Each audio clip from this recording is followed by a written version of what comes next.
अस्सलामु अलैकुम वरहमतुल्लाहि वबरकातुहू। शेख हसीना पर असदुद्दीन ओवैसी क्यों भड़के? आइए सबसे पहले हम इस इंटरव्यू को देखते हैं और आखिर तक देखते हैं। तो आप ये कह रहे हैं कि ये रास्ता है नहीं नहीं, ये उस पर ऐसे कब्जा लेने ऐसे का। कई चीजें पैदा किए जाएंगे। इनको नौकरी देना नहीं आता, इनको चीन के खिलाफ आंखें दिखा नहीं सकते, पड़ोस में बांग्लादेश है, इनको खबर नहीं है क्या हो रहा है वहां पर। उर्दू में बोलते हैं ना, ख्वाब गफलत में 56 इंच का सीना सो रहा है। इनको जब उठते हैं अपने नींद से, ओह वहां पर ऐसा हो गया।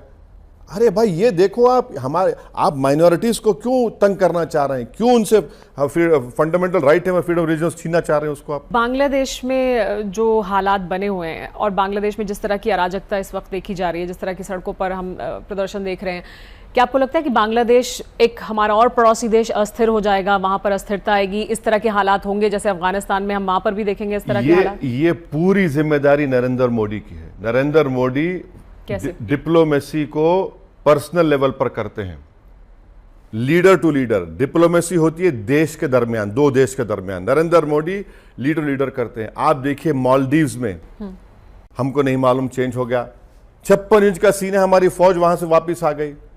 बांग्लादेश में सो रहे हैं हम लोग, हमको नहीं मालूम क्या हो रहा है वहां पर। वेट एंड वॉच, क्या वेट एंड वॉच? अच्छा, हम अब वहां पर एक नई सरकार आएगी, अब यहां पर हम वहां के डिपोज लीडर को रख रहे हैं। अब कल वहां बांग्लादेश सरकार बोलेगी वापस भिजाइए, इन्होंने वहां पर क्राइम किया है। आप क्या करेंगे? आप क्या करेंगे सरकार, बताइए हमको। जब हम बांग्लादेश को हमने मदद की थी उस जमाने में, आज वो लोग नई गवर्नमेंट कहे कि आप भिजाइए वापस उनको, आप क्या करेंगे आप? अच्छा, क्या ये एक मेरे बात, प्रधानमंत्री ये क्यों नहीं कह रहे कि हम बांग्लादेश जनता के साथ हैं? आप वो डिपोज लीडर के साथ है, जनता के साथ है, बताइए आप। शेख हसीना को नहीं देना चाहिए संरक्षण इस वक्त जो मेरा सवाल सरकार से है, अगर वो सेफ पैसेज भारत से मांग रही है। नहीं, एक हाइपोथेटिकल सिचुएशन देख लीजिए। अगर कल वहां की जो भी सरकार होगी बोलेगी हमको वापस भिजाइए, इन पे केस चलाना है, क्या करेंगे नरेंद्र मोदी? तो मैं यही कह रहा हूं ना, ये इनके जो पॉलिसी है इंडिविजुअल बेस्ड है, लीडर बेस्ड है। अरे भाई देश के दरमियान में होता है। आपको नहीं मालूम अफगानिस्तान में क्या हुआ? जितने हमने अफगानिस्तान में हजारों लोगों को ट्रेन किया, कितने लोगों को ट्रेन किया वहां पर, जब आज कहां है वो लोग? भारत आने से तड़प रहे हैं, भाग रहे हैं यहां से वहां। मालदीव में हो गया हमको पता नहीं, श्रीलंका में हो गया हमको पता नहीं, म्यांमार में हो गया हमको पता नहीं, क्या पता है भाई आपको? आप सिर्फ भूटान ले लेकर खुश होंगे क्या? ये आपकी फॉरेन पॉलिसी है। लेकिन बांग्लादेश में जो अभी हो रहा है वो बहुत टाइट रोप वॉक है भारत के लिए। क्या टाइट रोप वॉक? तो वो उसी हिसाब से क्या संभल कर बहुत मैं आपको बता रहा हूं, मैं जब इंग्लैंड में लॉ पढ़ता था, मेरे साथ कई बांग्लादेशी दोस्त वहां पर बैरिस्ट्री करे, मेरे साथ कई जूनियर भी थे। वो मुझे 8 महीने से कह रहे हैं ये जाएगी, ये नहीं रहेगी, इसका गुस्सा पैदा हो रहा है, ये गवर्नमेंट नहीं रहेगी। आपको पता ही नहीं है। और आप देखिए, आज ऑल पार्टी मीटिंग में जयशंकर बोलते हैं कि हाँ पाकिस्तान का इन्वॉल्वमेंट है, एक उनका डिप्लोमेट अपना डीपी चेंज किया। डीपी को देखेंगे आप लोग? अरे क्या मजाक है, बताइए आप। ये पॉलिसी कि मैं डीपी देखूंगा और इसके रुके हुए। अरे भैया आपको मालूम होना चाहिए था कि this is happening over there.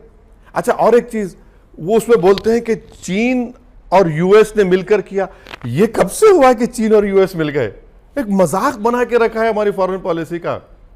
ये इस तरह चलेगी। लेकिन क्या आपको नहीं लगता एक्चुअली जो बांग्लादेश में हो रहा है, जिस तरह के हालात हैं वहां पर, बहुत खतरा है कि एक अस्थिरता वहां पर आएगी और फिर वहां पर जिस तरह की अराजकता भी हम देख रहे हैं उससे भारत को बहुत खतरा है। किस तरह के खतरे भारत के लिए? यकीनन है, कौन उससे इनकार कर रहा है?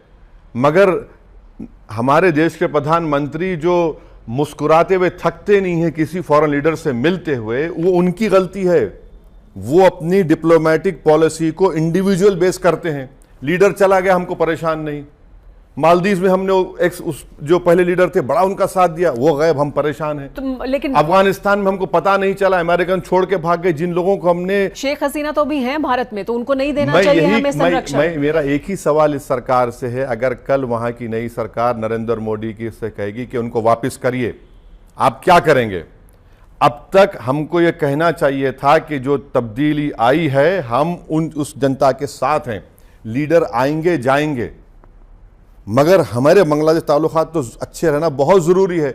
अगर हम वहां पर अपनी मौजूदगी का एहसास नहीं दिलाएंगे तो जाहिर है चीन है, पाकिस्तान है, जो हमसे शुरू से हमारे खिलाफ रहे, वो उनको स्पेस मिल जाएगा। ये हम क्यों नहीं कहे अब तक कि हम बांग्लादेश जनता के साथ हैं? मैं अपने आप से भी सवाल कर रहा हूं, हुकूमत से भी कर रहा हूं कि अगर कल वहां की सरकार बोलेगी give us back the leader, what will you do? नहीं, अभी तो सरकार ने यह भी साफ नहीं किया कि शेख हसीना यहां रहने वाली हैं, वो भारत में ही रहेंगी। तब वो सिचुएशन आएगी ना अगर वो भारत में ही हो। मीडिया रिपोर्ट से बता रही है कि वो यूके में असाइलम चाहती हैं, वहां नहीं तो फिनलैंड जाएंगी। अगर 40 या 2-3 दिन के अंदर सरकार कहती है कि वो रिटर्न करिए, क्या करेंगे हम लोग? लेकिन जो वहां अभी हालात हैं और वहां जो लोग काबिज हो रहे हैं, जिस तरह के हालात हम देख रहे हैं, माइनॉरिटीज के खिलाफ जो कुछ हो रहा है, उसके लिए कहा जा रहा है कि ये नोहा खाली जैसे हालात हैं। ये वहां की सरकार को हमको बोलना चाहिए। अभी तो सरकार है नहीं, अभी तो। अरे कुछ भी होगा भाई, प्रधानमंत्री को जब एक चेंज आ गया तो वो बोल सकते हैं ना, ठीक है हम जो चाह रहे थे, हमारी जो हम चाहते थे उसके बरखिलाफ कोई चीज हो गई, ठीक है, रियलिटी ये है। मगर हमको अगर उसको एक्सेप्ट नहीं करेंगे, और ये तो गलती आप हमारी भी है ना, आप नहीं तो बुलाया था अपनी ओथ टेकिंग सेरेमनी में मोहतरमा को, वहां पर इलेक्शन हुए, कोई अपोजिशन इलेक्शन में नहीं है। ये सब चीजें मुझे दिख रही है, मैं तो कोई डिप्लोमेटिक एक्सपर्ट नहीं हूं, मगर जब मेरे जैसे आदमी को समझ में आ रहा है, भाई ये तो जानकार लोग बैठे हुए हैं जिनको तनख्वाह मिल रही है मेरे टैक्स से, उनको समझ में नहीं आ रहा था बात ये, हमको मालूम ही नहीं।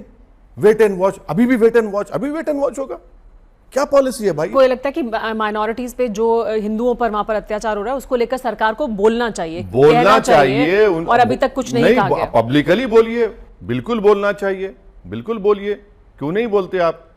मगर आपकी आज हमारा कौन दोस्त है? बांग्लादेश में हमारा इन्फ्लुएंस कम हो गया, पाकिस्तान से तो खैर वो अलग ही बात है। नेपाल में आप देखिए, मालदीव में देख लीजिए, कहां है भाई? हाँ, अफगानिस्तान में। शुभेंदु अधिकारी तो ये चिंता जाहिर कर रहे हैं कि देखिए फिर बांग्लादेश से घुसपैठ होगी और लोग आ जाएंगे। तो अब तो बीएसएफ के चीफ को हटा दिया है, शायद नए बीएसएफ रोक देंगे, अब तो शायद रोक देंगे। मगर ये बात समझ में नहीं आई कि बांग्लादेश का बॉर्डर बिहार और वेस्ट बंगाल और दूसरे नॉर्थ ईस्ट स्टेट से, वहां से निकलकर झारखंड में कैसे आ रहे भाई? क्या उनके जिस्म को पर लगे हुए हैं या ड्रोन पे बैठ के आ रहे? ये भी तो बताना पड़ेगा ना। और बीएसएफ है वहां पर, बीएसएफ समझ में नहीं आ रहा कि झारखंड में आकर वहां की डेमोग्राफी को चेंज कर रहे हैं, तो कम से कम झूठ बोले तो ढंग से बोलो ताकि लोग तुम्हारी झूठ को थोड़ा बहुत यकीन कर सकें। क्योंकि शुभेंदु अधिकारी ने यह भी कहा कि घुसपैठ होगी वापस, लेकिन जो वहां हिंदू हैं जिन पर अत्याचार हो रहा है, अगर 1 करोड़ है तो 1 करोड़ को उनका सुझाव यह है कि उनको भारत आना चाहिए। अब कानून भी है, अब तो कानून भी है। नहीं है कानून, नहीं है कानून, झूठ बोल रहा है शुभेंदु, वो बीजेपी वाले। आपने क्या कह दिया कि जो दिसंबर 2014 तक हिंदू आए उन्हीं को देंगे।